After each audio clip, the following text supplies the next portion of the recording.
What's in the day as a homemaker? I'm going to share this secret with you in today's video.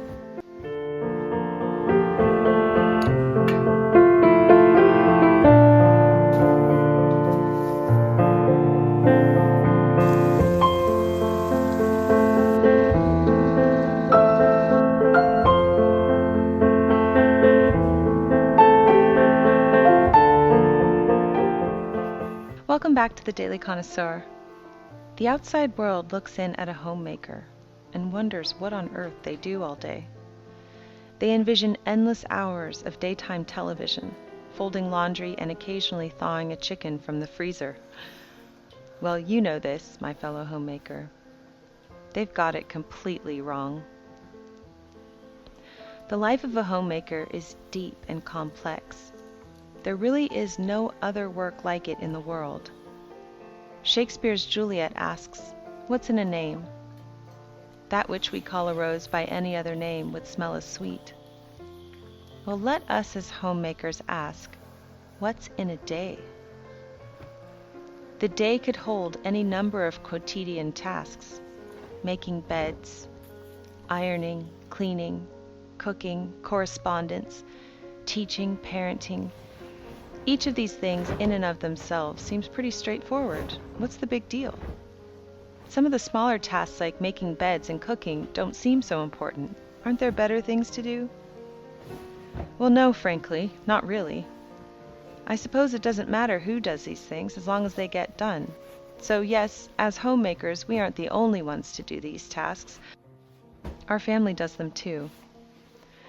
But whatever tasks that are attributed to you, no matter how mundane, please know their importance. They may seem small, they may seem insignificant, but when placed together with the collective work you do all day long, they are deeply significant.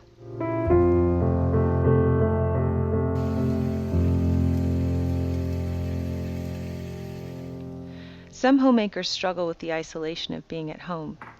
If you're an introverted homemaker like I am, you actually enjoy it. But if you struggle with this, think of your isolation through a different lens.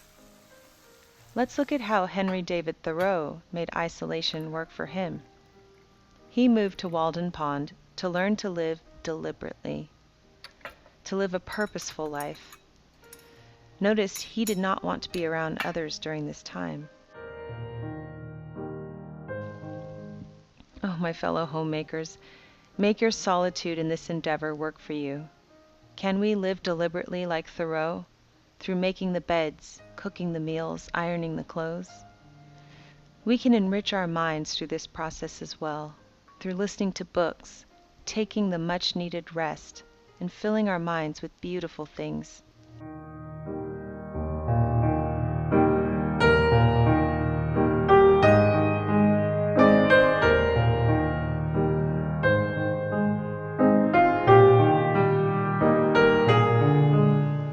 The next time someone asks you, "What's in the day as a homemaker?"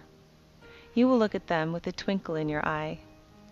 You could say, "Living deliberately, carving out my purpose, and making our life at home a magical escape from the outside world."